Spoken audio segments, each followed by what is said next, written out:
What's going on, you guys? My name is Don't Panic 494, and today we're playing a little Kerbal Space Program. We get our first look at my new interplanetary multi-role spacecraft, the Candy Quest class spacecraft. Designed this to essentially be as versatile and epic as possible. So as you guys see this sucker fire up into orbit, I'll talk a little bit about some of the features and why I did what I did.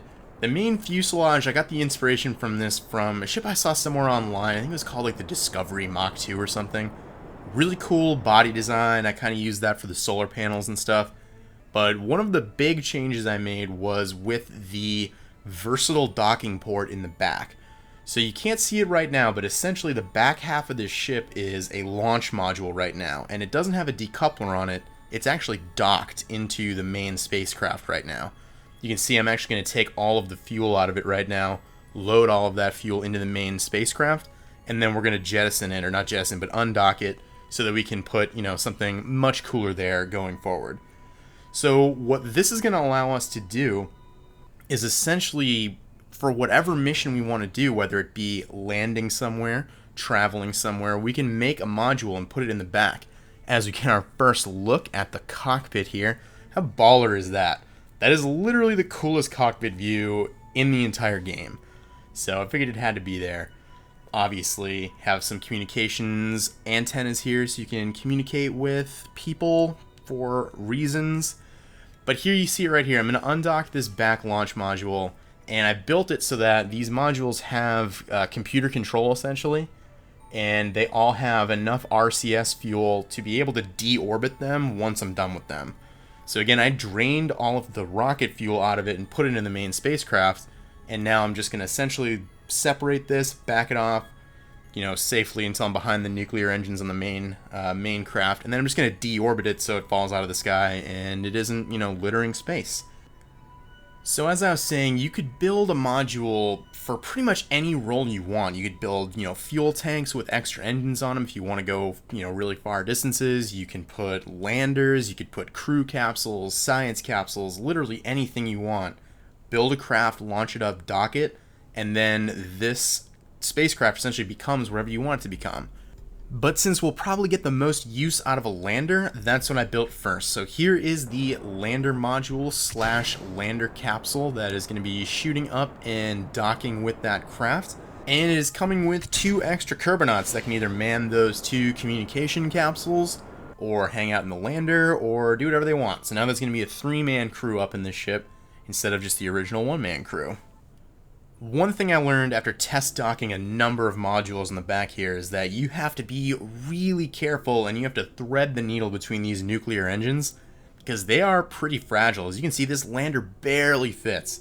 But even if you bump it a little bit, as long as you're going super slowly like I am, you're really going to be fine. And once you get, right about here, I kill RCS and it just sucks it in with the magnets. So, and there you have it. We've got a landing module all connected with the main craft, and it is essentially ready to go. What we're going to do here is essentially take all of the fuel out of that main tank, dump it in the lander, and then we're going to kill the lander's engine, and we're going to disable fuel crossfeed on that docking port.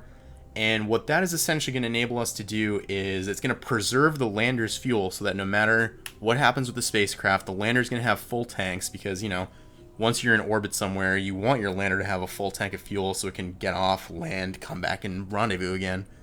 And we're turning the engine off so that when we're actually burning for wherever we want to go, we're using the nuclear engines, which are the most efficient engines out there. So as you can see, the lander's full, the lander's engine is off, so we can fly it, as it was intended to be flown. But our main fuel tank on the ship is empty, so we built a refueling module that's going to dock with one of these auxiliary vertical docking ports. Now the ports that I used are very small, and even though this is just one of those double tanks, it is very heavy.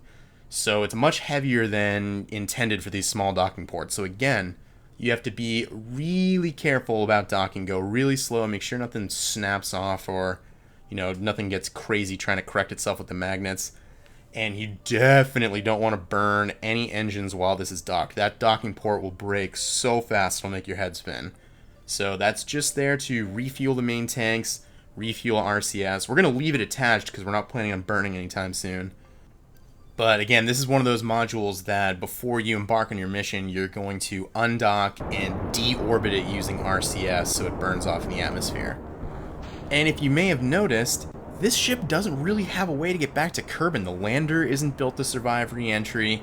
None of the ship is built to survive re-entry, so it seems like our 3-man crew is stranded. So what do? Build a re-entry module.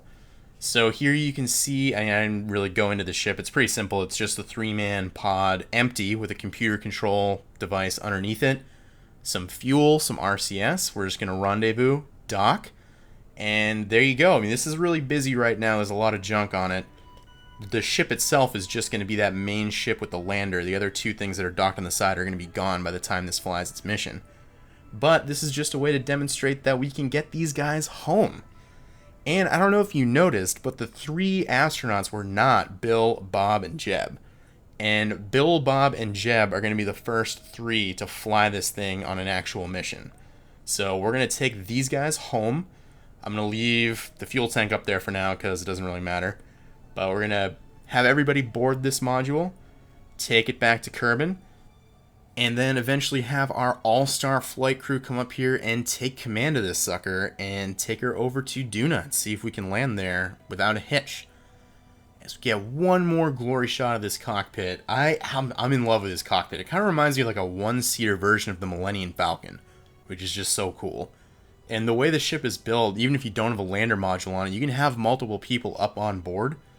So even though this is a 1-seater, capsule, we've got the 2 communication capsules on either side, and you could put crew capsules in the back. You could technically fit, I don't even know, 12 people or so, and a stack of those crew capsules in the back. So the possibilities are endless. But yeah, what was I saying? I think Duna. I think I'm going to try taking this to Duna, see if we can land. The ship is built in such a way where even if the design isn't right for Duna, and I run out of fuel or something, I could always launch, refueling tankers over there, rendezvous, and refuel them so they can come home. So I don't think it's even possible that we'll lose people anywhere with this. Sometimes it can take a while to get fuel tankers all the way to Duna, but I don't think there's any risk unless we crash, which we won't crash because our all-star flight crew is way too pro to do that. And yeah, so we'll see where it goes from there. As the final Kerbinauts on this ship get on board, we do a little crew check to make sure they're all in the capsule. We can go ahead and undock. Same basic procedures as everything else we've undocked and, deorbited before. We're going to boost it back with RCS. We've got some fuel left in the tank, so we're just going to burn the main engine to get out of orbit. And once we're on a re-entry trajectory, there is a decoupler or a stack decoupler on both the back and the front, so the nose cone with the docking port is gone, and the fuel tank and engines and RCS and all that stuff is gone as well. And all we have left is our capsule with the parachutes. So as we approach the finale of this mission, I want to thank you guys very much for watching the video. Let me know if you guys enjoyed this. Let me know what you think of the ship, if you have any ideas for capsules that I can put on the back, or modules rather. And let me know if you guys want to see a trip to Duna, or maybe Eve, or something else. So again, thank you guys for watching. I appreciate you taking a few minutes out of your day and spending them with me. And I will see all of you next time. Take care, everybody.